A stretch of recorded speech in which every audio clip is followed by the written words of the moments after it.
这是你7月必看的炸裂新番。男主小辉一觉醒来，发现周围人都变成了丧尸，而他的第一反应不是害怕，而是12分的兴奋，因为再也不用上那个破班了。3年前一毕业的小辉就去到了理想中的公司，公司的同事们又热情又有活力，关键这里还有着长得漂亮、说话又好听的美女同事。仅仅是看了一眼小辉就彻底沦陷了。晚上在迎新宴上，小辉和同事们相聊甚欢，就连美女同事也对自己暗送秋波。小辉此时也暗下决心，一定要在公司做出点成绩来，好让美女同事也喜欢上自己。就在这样的把酒言欢下，时间过得很快。结束时，小辉刚想跟大家说明天见，不曾想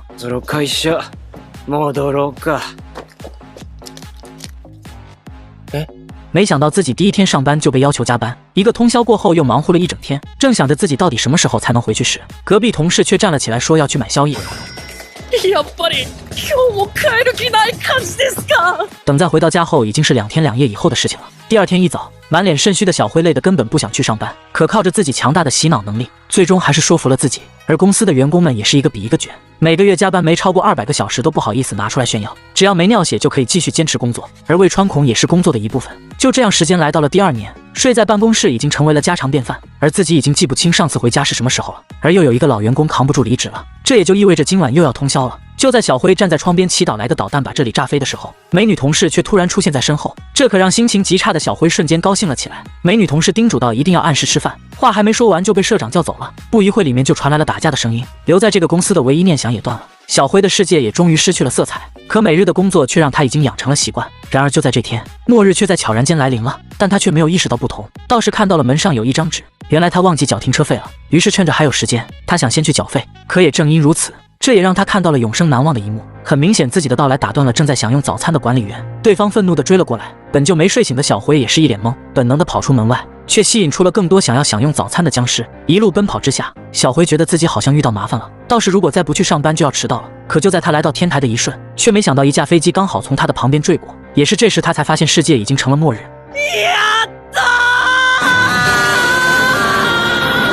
在话音落下的一瞬，小辉便觉醒了。只见他纵身一跃，下一秒就来了个乌鸦坐飞机，几个倒霉蛋刚好被他踩中。此刻的小辉不仅成了超人，并且他的世界也不再灰暗。也是这时他才发现，天好蓝树好绿，他甚至不知道从何时起就忘记了原来这个世界还有如此鲜明的色彩，而更是整天都不用上班的感觉对他来说就跟做梦一样。他一直都幻想过有休假的机会，然后干属于自己的事，就比如最简单的喝啤酒、看电影，甚至于跳伞，从现在起他全部都可以做。可正当他想着第一件要干什么时，脑海中却浮现了一个挥之不去的身影，而这也让他忽然产生了不甘。就算是别人的情妇也好，他想将这2年半的心意传达给对方。于是想到这里，小辉骑着单车便出发了。一路的丧尸对他来说却是畅通无阻，至于他为何会知道地址，则是从紧急避难的名单上找来的。可虽然来的时候还很兴奋，但到了门口小辉却紧张了，毕竟2人私下里从来都没有交流过，而他这样的后辈突然找过来，不用想就会觉得是别有用心。但毕竟现在是末日，小辉很快就整理好了情绪。可让他没想到的是，他在这里等了半天也没有人回应。也是这时他发现房门没有锁，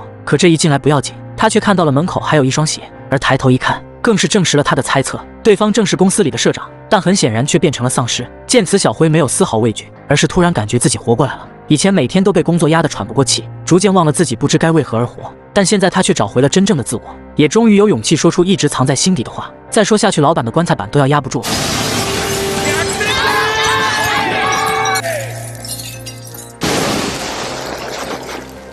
可就在完成了辞职报告后，回过头小辉却看到了让他魂牵梦绕的身影。然而结果却很遗憾，因为对方已经变成了丧尸。虽说早就有些猜测，但小辉还是不敢相信。可纵使如此，他也没有忘记自己来的目的。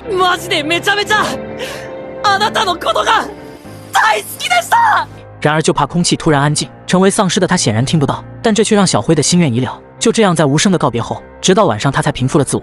毕竟美好的生活才要刚刚开始。在末日来临的现在，他终于敢做自己平时不敢做的事了。在自己也变成僵尸之前，他决定先定下100个小目标。经常被撞死的人都知道，卡车就是通往异世界的传送工具。可这个女孩偏偏就不让小辉转生，而是下一秒就把他扔了个4脚朝天，顺便躲过了迎面而来的卡车。要知道，如今世界正爆发着丧尸狂潮，这可不比穿越要来的刺激。这一幕让小辉的心里久久都无法忘怀。然而等回过神时，女孩却是骑着单车就潇洒地离开。于是这也让小辉在末日愿望清单上又记下了一笔。这是丧尸病毒全面爆发的第2天，小辉从噩梦中惊醒，梦中的部长比平时的还要恐怖上1000倍。小辉足足缓了2秒半才想起来，这破班早就不用上了。作为全新生活的开始，小辉先是将房间来了个大扫除，清爽的感觉让他忍不住想来上一罐啤酒，一口下去爽得飞起。由于愿望清单还没整理出来，所以小辉打算在家摆烂，喝着啤酒不离开房门半步，偶尔的放任自己也好。可这种想法来得快去得也快，直到打开冰箱，他才发现原来里面已经空空如也。看着楼下密密麻麻的丧尸，小辉顿时就感觉到了麻烦，但为了摆烂，他却不得不出门一趟。与此同时，旁边的公寓一对夫妻俩却已经处在了崩溃的边缘。无助的男主人此时只能向上天祈求来个人帮帮自己。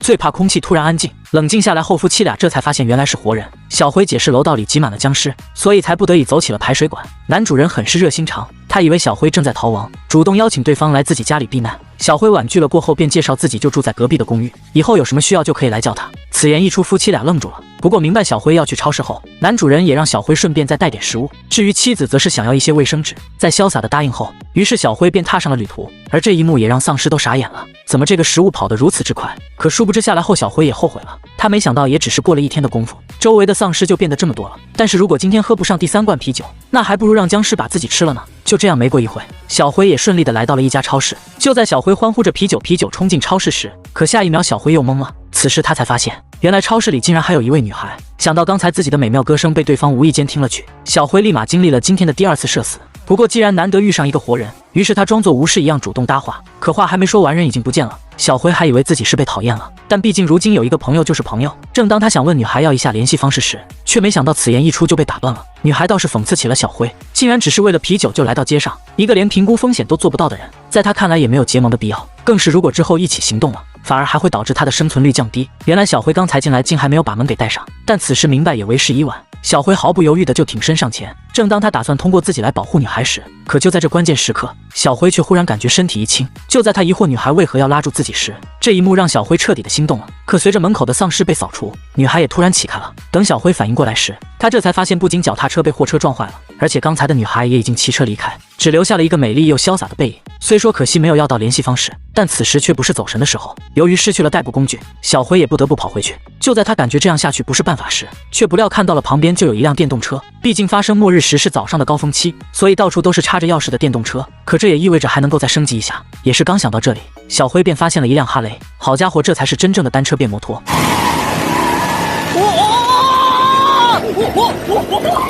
就这样一路狂飙下，小辉也终于到了公寓楼下。对于小辉来说，今天可真是开心的一天啊！顺利买到了啤酒，还偶遇了帅气的高冷美女，自己的重击梦也在今天实现。当小辉爬到刚才那对夫妻家的阳台时，兴奋地邀请男主人晚上要不要一起喝点，可回答他的却只有死寂。小辉心胆仔细一看，却只见一片狼藉，很明显那对夫妻俩已经遇难了。虽说这种事情在末日里很是常见，但毕竟刚才对方还是2个活生生的人。回到家，小辉默默地喝起了啤酒，此时却变得索然无味起来。夫妻俩的遭遇突然让小辉意识到生命的短暂，无论是还能活24小时还是60年，做自己真正喜欢的事的时间其实少之又少。想到这里，小辉打开笔记本，开始认真记录自己接下来要完成的每一个心愿。可是绞尽脑汁却也只想出了30条。突然乡下老父亲的身影在脑海中浮现，于是小辉写下了第31条。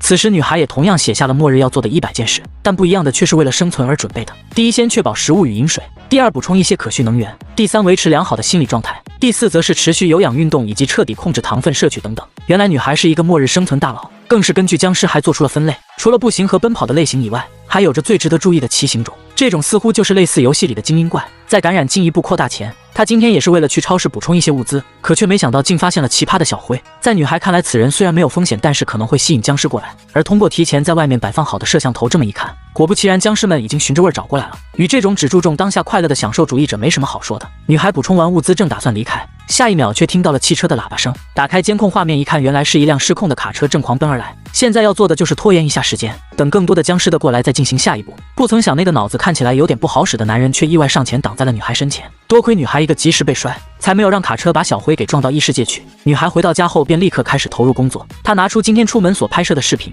开始研究今天所遇到的僵尸的行动模式。当画面上出现小辉一路欢呼着去买啤酒时，还是想再感叹一次，如此末日之下居然还会有人为了啤酒而高兴成那样。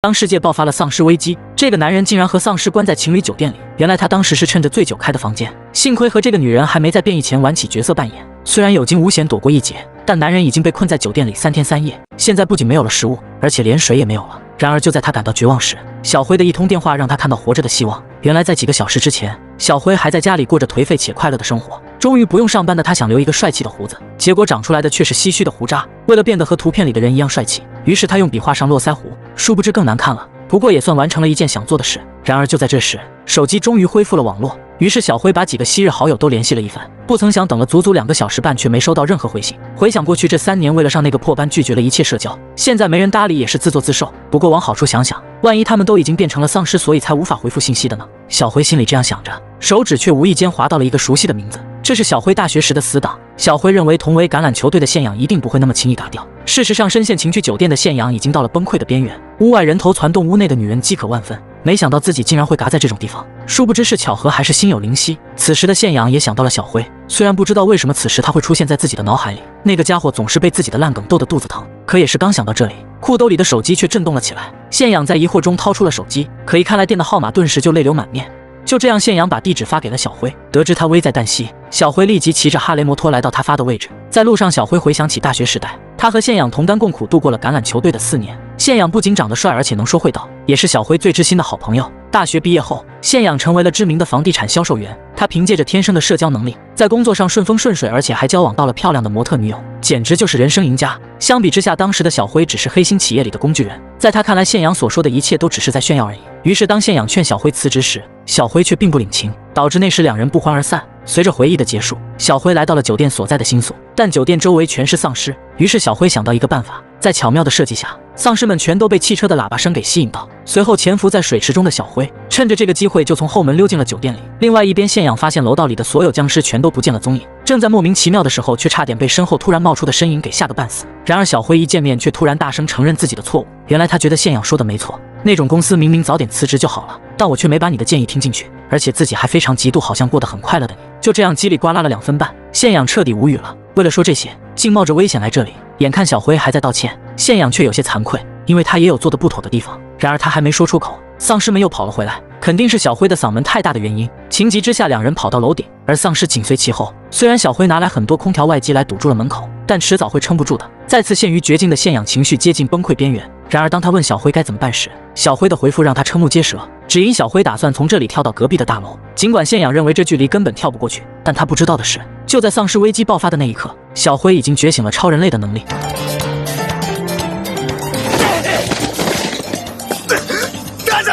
虽然落地时有些狼狈，但毫无疑问连根毛都没有伤到。不过现阳始终认为自己跳不过去，更准确来说他没这个勇气。不过在自己临死之前，他还是有些遗言要交代。其实他一点都不快乐，每天都带着笑脸对客人胡说八道，像骗子一般让人签下契约。就算得到老板的表扬，就算有了漂亮的模特女友，可这些却都不是自己想要的。自己想要从事的是一份能给人带来真正的快乐的工作。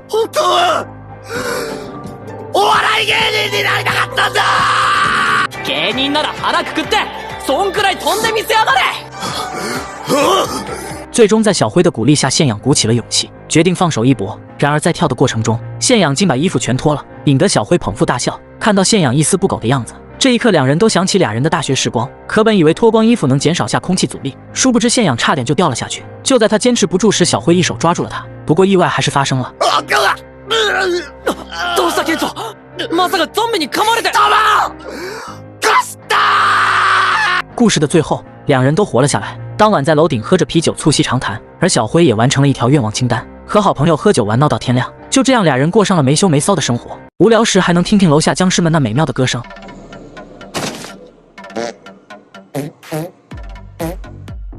大叔的脚被丧尸咬了一口，但他并没有告诉给众人，这也意味着和他待在一起的5人身边埋了一颗随时会引爆的炸弹。而小辉和现阳来到这里的原因也是够奇葩的，竟然是为了一台超大的电视机。在末日的环境下，小辉为了更好的游戏体验，他和现阳开着摩托车来到电器城，可在去往的途中却意外发现前面的路已经被堵死。也正是在这时，一辆失控的油罐车突然朝他们冲了过来，而小辉看到前面有个地铁出入口，于是决定赌一把。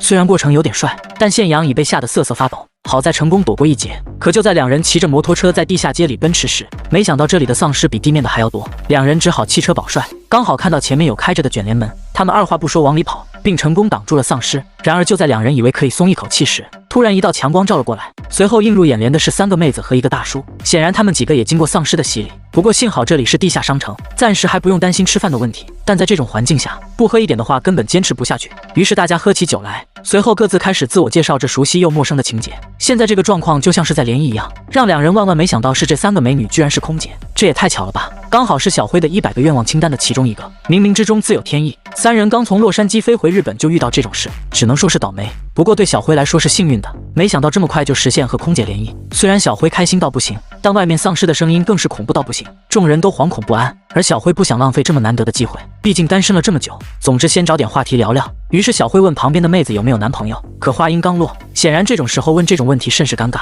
殊不知现养那边已经搞定了其中一个，刹那间小辉十分的嫉妒，同时也不甘心。要是继续扭扭捏捏不利用好这个机会而后悔的话，还不如被僵尸吃掉算了。想到这一点，小辉豁了出去，当即就给众人表演了个鼻孔喝酒。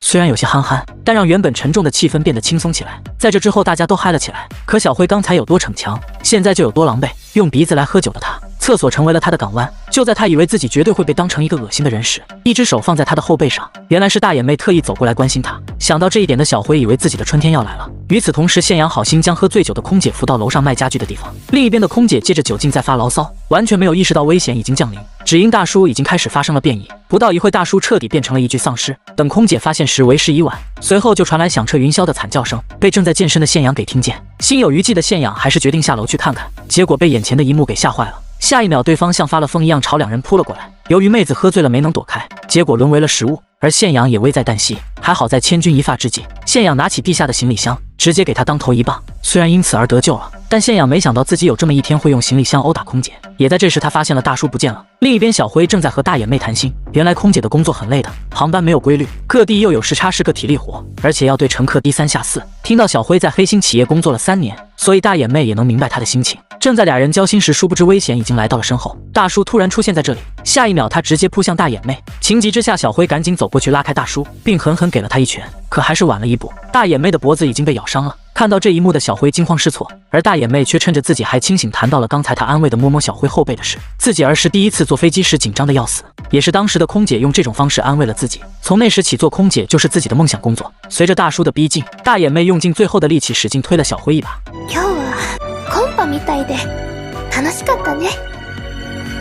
虽然心里有1万个舍不得，但木已成舟，也得挥泪惜别。本以为小辉会一直消沉下去，直到他看见现阳扛起一台超大的电视机。收拾好心情后，小辉和现阳找回刚才的摩托车，然后带着电视机一起狂飙。回到老地方后，小辉想起今天现阳和大眼妹都提到了自己的梦想，于是放下手中的手柄，在愿望清单里加上了一条，那就是实现自己小时候憧憬过的梦想。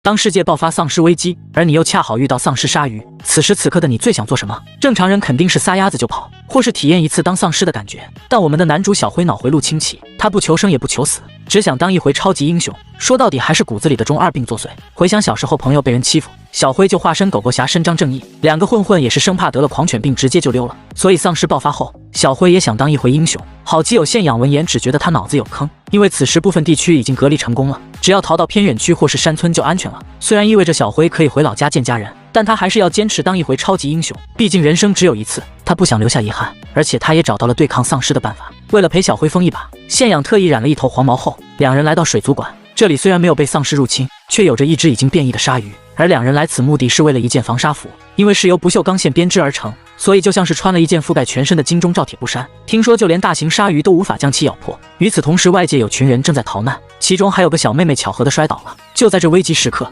小辉一个闪亮登场。显然小辉看起来不太聪明，好在其他人都只顾着逃命，也就没人去注意小辉在发疯。不过小辉却在人群中发现了熟悉的身影，那就是当初在超市里一眼心动的女孩。于是为了在心上人面前好好表现一番，小辉仗着衣服的防护，决定硬刚丧尸。结果现实却给他啪啪打脸，因为衣服虽然防得住撕咬，但却防不住目标带来的伤害。现养见状也是爱莫能助，毕竟防鲨服只有一件，经过2分半的挣扎过后，小辉终于甩开了丧尸。可回想刚才女孩看自己的眼神，就好像是在看傻子一样，装叉不成的小辉很是沮丧。不过看到女孩，他还是鼓起勇气上前搭讪，并再次想和对方交换联系方式。岂料女孩非但没有同意，还化身嘴炮王。価値観が満たされていない男はヒーロー願望に走りやすいのよ。おいおい、なんだよその言い草！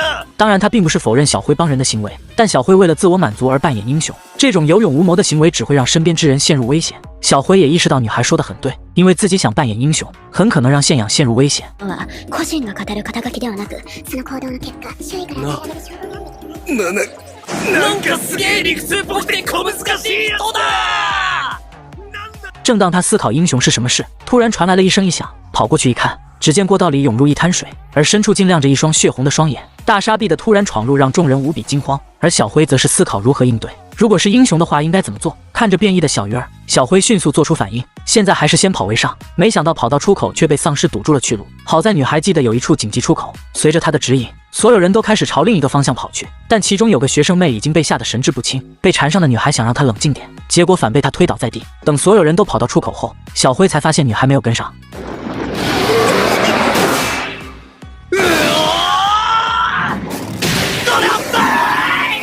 小辉的出现让女孩很是意外，但不出所料，她根本没有任何计划，结果便是多了一个人被追着跑。好在女孩很快想到了办法，因为在鲨鱼头部有个灵敏的器官，作用于捕食和定位，但也是鲨鱼致命的弱点。如果直接触碰，那就能传导人体肌肉的活动电流，使鲨鱼产生混乱进而崩溃。为了以防万一，还需要找一个放电力更强的东西。当然，对于变异的大鲨鱼，女孩也无法保证肯定能成功，只能赌一赌。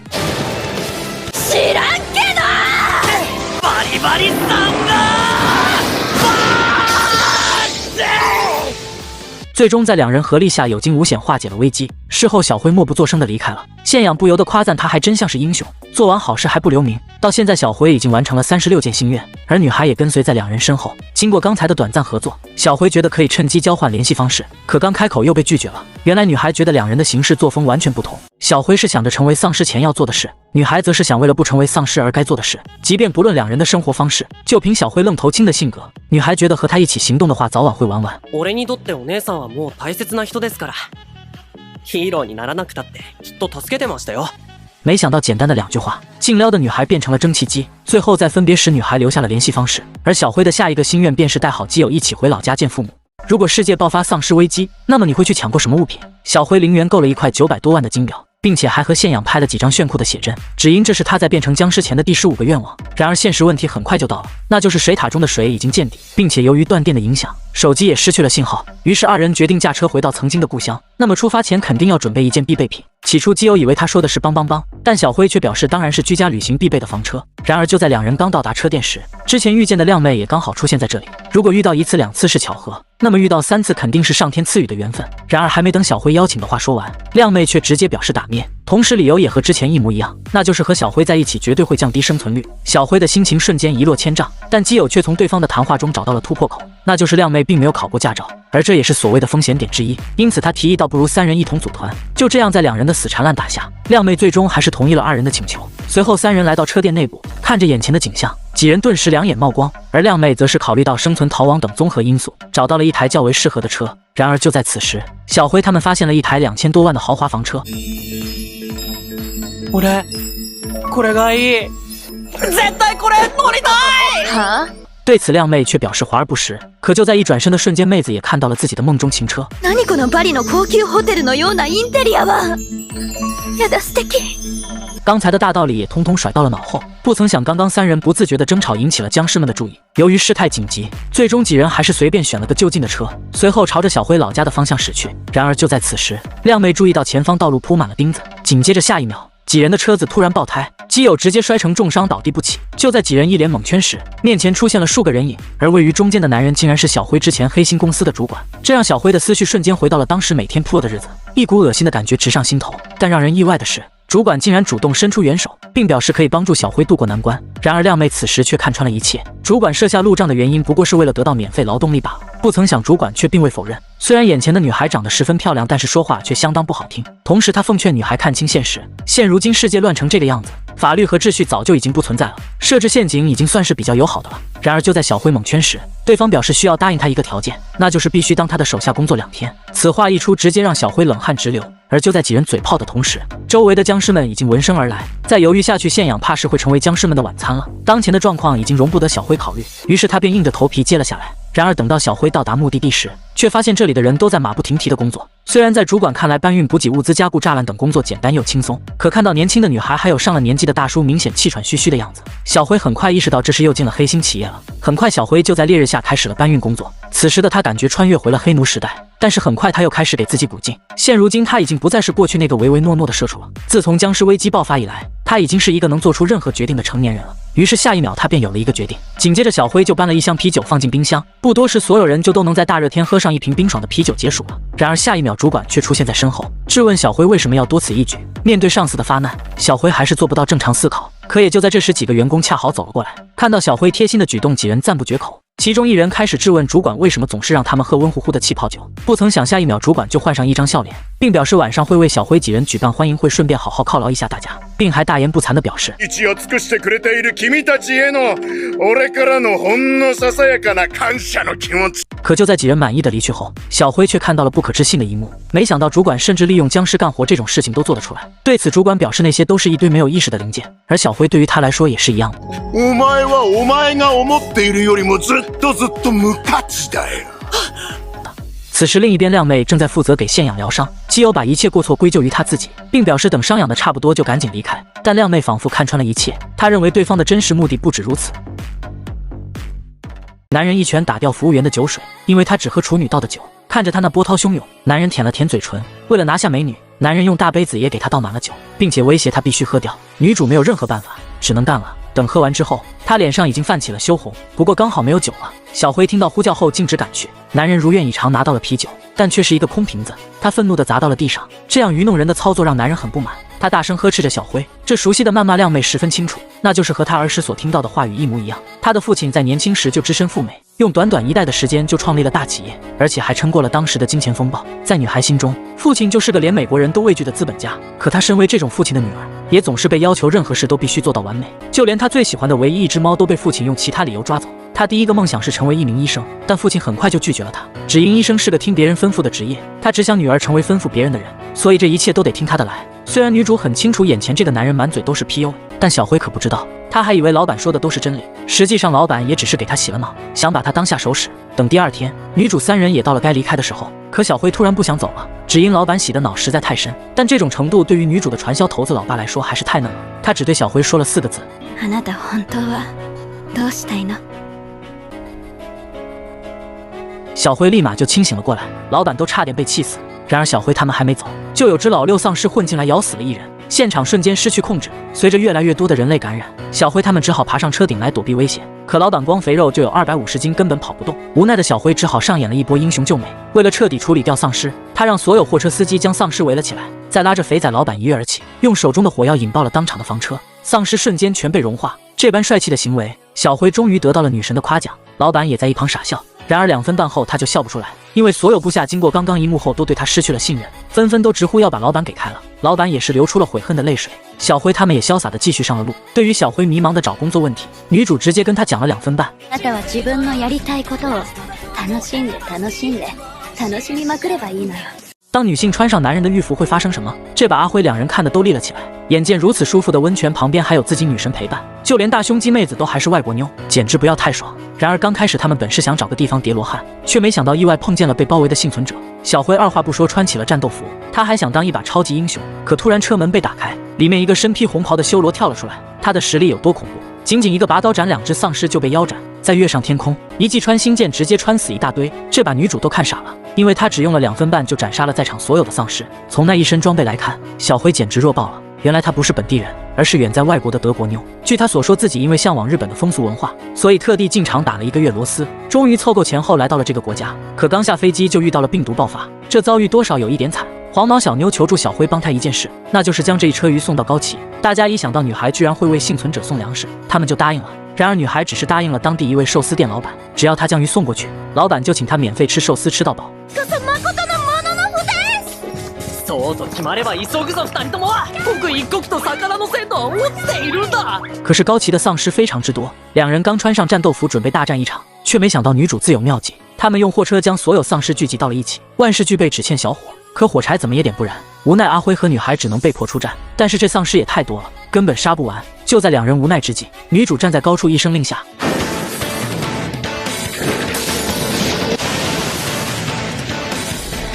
他们成功吃到了寿司，当然也是管饱的那种。完事之后，他们来到了当地著名的温泉圣地，准备泡个温泉。美女衣服都脱了，水中却钻出来一大批丧尸。原来这里早就被丧尸占领，他们只好爬上悬崖才保住了性命。到了晚上，大家都睡着了。等小辉一觉醒来，感觉有点口渴，找个水的功夫，他找到了野生温泉。すいません、俺マジで気づいてなくて、マジで事故なんです。可还没来得及享受，在这浪漫至极的环境中，女主不经意便对小辉说出了告白。ただ感じたことを素直に言えるあなたは羨ましくて少し悔しくて。这一幕我是真想笑。为了小辉能回老家，他们几人硬是踏上了悬崖小路，只要你脚下稍有不慎，就会当场掉下去摔死那种。可小辉身为农村本地人，走这里就格外的潇洒。反观他的几位同伴，怕是连杀了他的心都有。而且不止悬崖小路，还有考验胆量的木板吊桥，因为你也不知道脚下踩的那块会不会断。就在不久前，小辉终于领着伙伴们回到了老家。虽然他嘴上说着不担心父母的安危，但女主还是从小辉的小动作里看出了他的紧张。对此小辉也无话可说，毕竟他年轻的时候因为瞧不上身为农民的父亲，总是与对方反着来，眼下灰溜溜的跑回来了，也不知道该怎么面对他。就在这时，一条被堵住的隧道突然拦住了小辉一行人的去路。顺着缝隙望过去，里面竟然藏着不计其数的丧尸，眼看隧道后面就是小辉的村子，女主几人不禁担心起了他家人们的安危。不过好在里面的丧尸小辉一个人都不认识。见此情形，女主果断地背上行囊，既然走不了隧道，那想要继续前进就只剩下了一个办法，那就是穿过森林越过山头。眼看此时的小辉一脸严肃，女主安慰他不用担心，毕竟隧道的出口和入口全被封锁了，那就可能是村里的人特意困住他们的。然而不等小辉松一口气，一声惨叫突然引起了几人的注意。イノシシとゾンビ？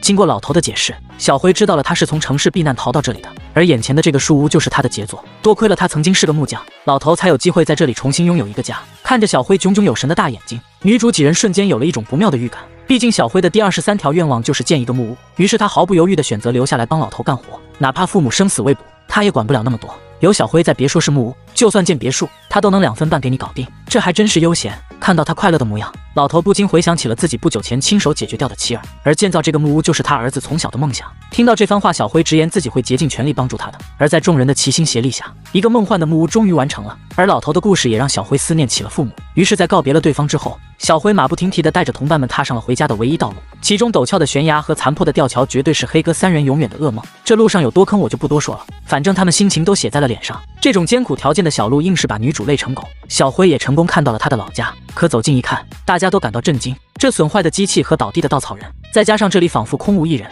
难道他们都被感染了？不愿面对的小辉心情低落到了极点。小辉一路狂奔进老家，四眼望去仍是空空如也。带着绝望的心情，小辉一把拉开了大门，瞬间就不由得愣住了。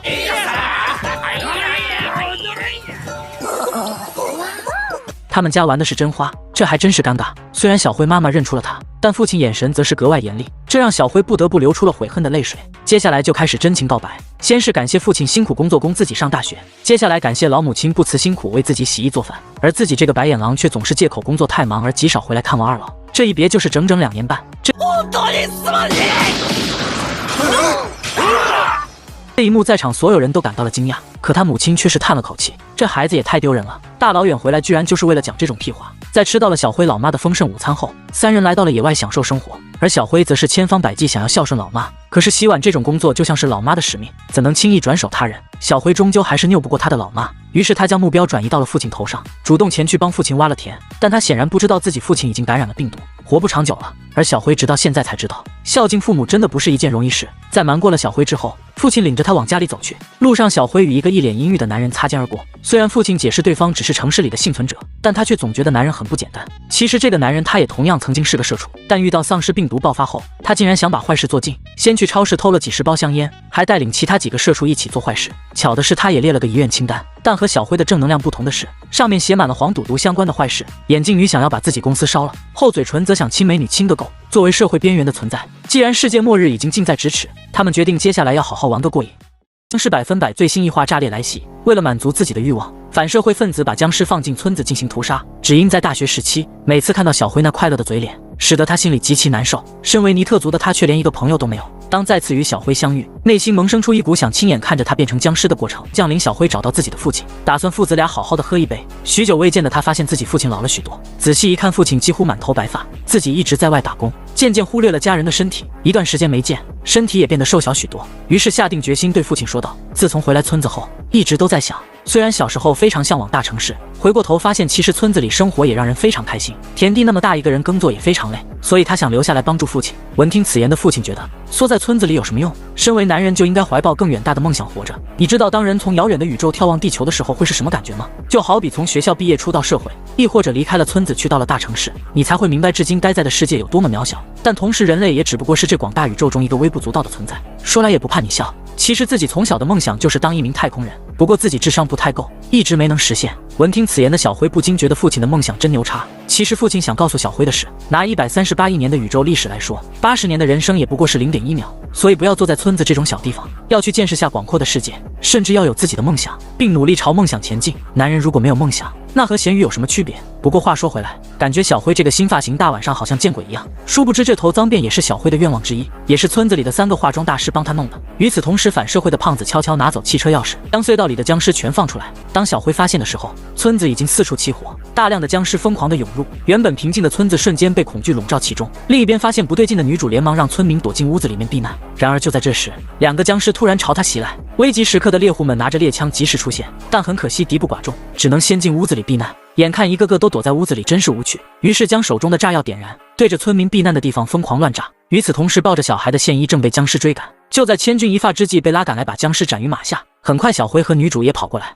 看见大家都没事，也松了一口气。但现在情况紧急，也没时间闲聊，当务之急要先安排村民们逃生。但是原本村子周围的电栅栏的电压只能用于吓退山猪和僵尸，但经过被人破坏后，电压已经来到了最大值，人类根本承受不住。见状，女主立马捡起一旁的木棍，然后狠狠地将其打飞，跟触电源分开。经过宪一的以身试险，贝拉也察觉应该有人提高了电压，然后再把漏电断路器给破坏了。原本保护村民的电栅栏现在已经把他们困死在里面。就在这时，一个声音响起，反社会团伙开着挖掘机缓缓驶来，后面紧跟着一群僵尸。就算宪一再蠢，也明白这一切都是眼前的男人日暮搞的鬼。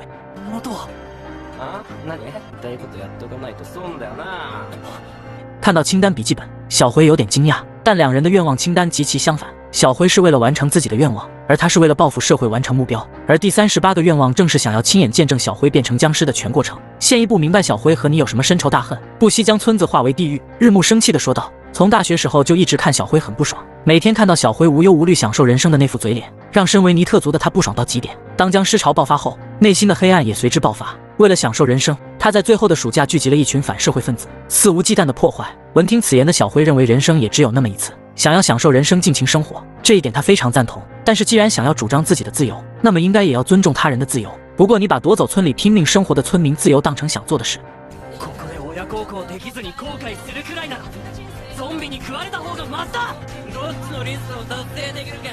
僵尸100%最新异化炸裂来袭，反社会分子竟然抓住小辉的父亲作为要挟，逼迫小辉放弃抵抗，成为僵尸的口粮。2分半前几人准备分头行动，但宪一意外发现小女孩突然跑走，只因陪伴她多年的小狗狗不见踪影。本以为狗狗遇难，却不料这时紧跟其后的宪一捂住她的嘴巴。房间外不断的有僵尸路过，被发现就完蛋了。小女孩表示，父母在灾难发生的时候已经没了，现在只剩下小狗狗一个家人。突然门外的僵尸似乎发现了他们的存在，见状宪一利用梯子带着小女孩到房顶上躲避。就算僵尸再厉害也不会爬梯子。然而话音刚落，一个身影缓缓出现，正是前来阻止他们的反社会分子里的老头。只因他身为社会底层，处处碰壁，每一天都过着找不到容身之处的日子。当僵尸潮爆发后，内心逐渐扭曲起来，看着别人充满洋溢笑容的活着，心情极其不舒畅。老头狠狠地插着宪一往边缘推去，打算借此让宪一掉下去喂僵尸。突突然，现姨察觉到一旁的粪坑后，心中萌生出一个完美的计划，紧紧握住老头的钢叉。既然那么想推我下去，那么就如你所愿，陪我一起掉下去。紧接着对准一旁的粪坑，毫不犹豫的就栽了进去。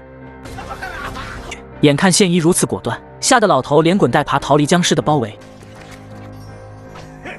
另一边，女主来到村民的房间，想带他们逃离村子。单薄的木门是挡不住僵尸大军的，但村民们并不想离开，只因房子里都是行动不便的老人，也不用管他们这些时日无多的老人了，先想办法让自己活下去吧。突然，一旁僵尸不断地敲打房子的窗户，如果再这样下去，他们肯定无法逃走。见状，女主大声吸引僵尸的注意，想利用自己来引走附近的僵尸，让他们千万不要放弃。等回过神，才发现这种行为完全不符合风险评估的逻辑。殊不知，女主逃跑的方向被躲在旁边的胖子死死盯着。当她躲起来后，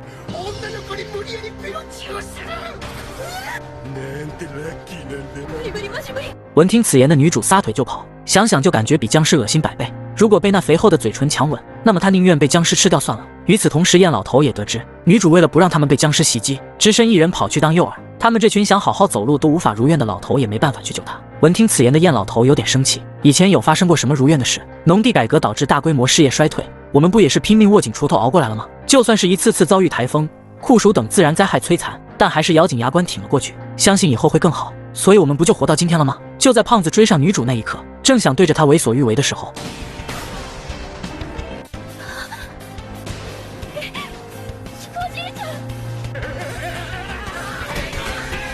危急时刻，老人家们挺身而出，就这样胖子也下线了。另一边，贝拉和追上来的黑毛展开激烈的战斗，但对方拿着电锯，使得贝拉节节败退。加上电锯的声音不断的吸引周围的僵尸，不然贝拉高高的往后跃起，在黑毛惊讶的同时，抓住身后的水车，将周围的僵尸吸引过来，利用成群的僵尸将水车给破坏，借此阻止动力的供给，这样电栅栏就无足够的电力供应。而这也是贝拉的计划。黑毛都惊呆了，他完全不敢相信眼前的这种做法。贝拉表示，在世界上根本就不存在完美的正确价值观，现在的你不过是将自己的正义强加在他人身上，或许你需要的是停下来思考一下，自己一直以来的行为到底是正确还是错误。另一边，小辉父母的房子被僵尸群包围，单薄的房门就快撑不住了。就在千钧一发之际，小辉拿着锄头及时赶到，将周围僵尸打倒，守住房门的入口，对着房子内的父母透露心声。他还没开始尽孝，没有升职加薪赚取很多钱寄回家里，也没有带你们出国旅行过，连结婚对象也还没有，也还没实现你们抱孙子的愿望，还有好多事情都没做到。如果等你们进棺材后再尽孝就太迟了，趁现在父母都还很健康，还有很多事情想为他们做。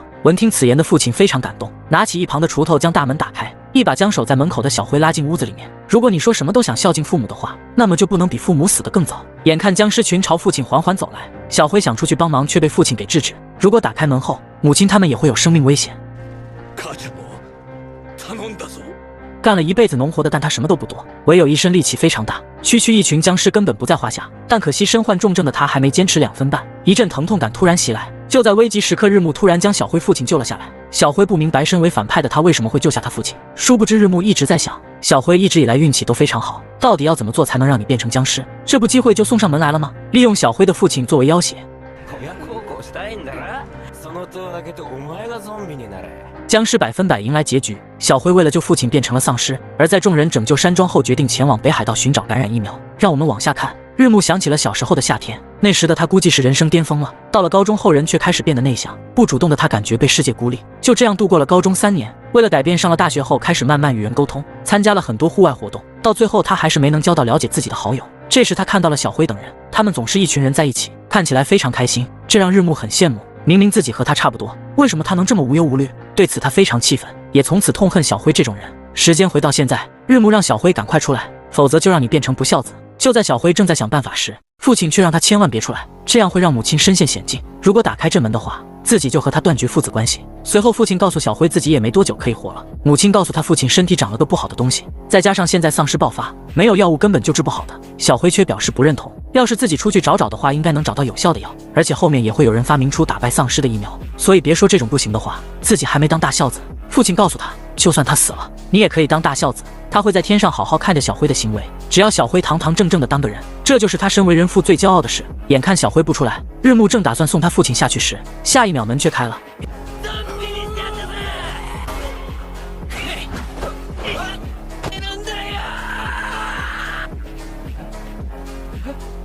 原来这一切都是小辉的计划，他让太美帮他画上丧尸妆，刚好太美之前的工作就是在丧尸电影为丧尸化妆，不得不说这妆容真的非常像丧尸，这也完成了小辉的 cosplay 的心愿。完成后，小辉打开门假装被咬，吉妮太美贝贝在后面击杀丧尸，剩下的就是小辉的演技了。日暮不敢相信自己居然被耍了，就这样小辉顺利带回了父亲，却不忘询问日暮到底为什么这样。就在日暮愣神之时，脚却被一个不长眼的丧尸咬中，一瞬间日暮闪出了回马灯，他最想做的就是和小伙伴在一起玩耍。这时小辉想起了大学时的事，当时他有去邀请日暮，可由于过于内向，日暮却跑掉了。要是那时自己多坚持一下，就不会发生这样的事了。想到这里，小辉抱住日暮，如果哪天自己也变成丧尸了，到时再一起玩吧。随着丧尸慢慢逼近，日暮一把推开小辉，一个人引开了丧尸。此刻的他终于自由了，终于可以按着自己的想法做自己想做之事。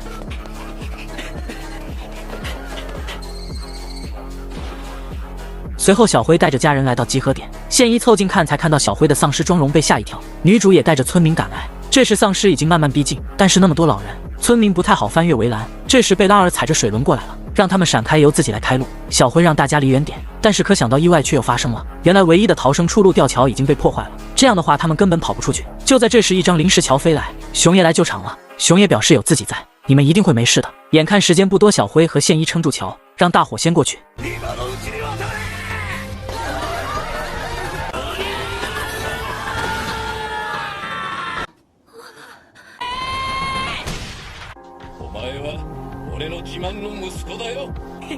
随后大家一起修复了隧道的围墙，大家也在努力的修复村庄。经过这件事后，村庄以后也会变得更加强大，这也是多亏了女主的到来，否则村里的老人都只会抱怨。多亏你和他们沟通，才让他们变得开朗很多。经过这事的萝莉也变了个人似的，再也不会哭哭啼啼的。非常感谢现一的陪伴，让他不再惧怕未来。而小辉这边，父亲则一脸痛苦地躺着。母亲告诉小辉，其实父亲非常担心你。小辉认为外面这么危险，确实会担心。母亲告诉小辉，其实自从你去东京参加工作时，他就这样了。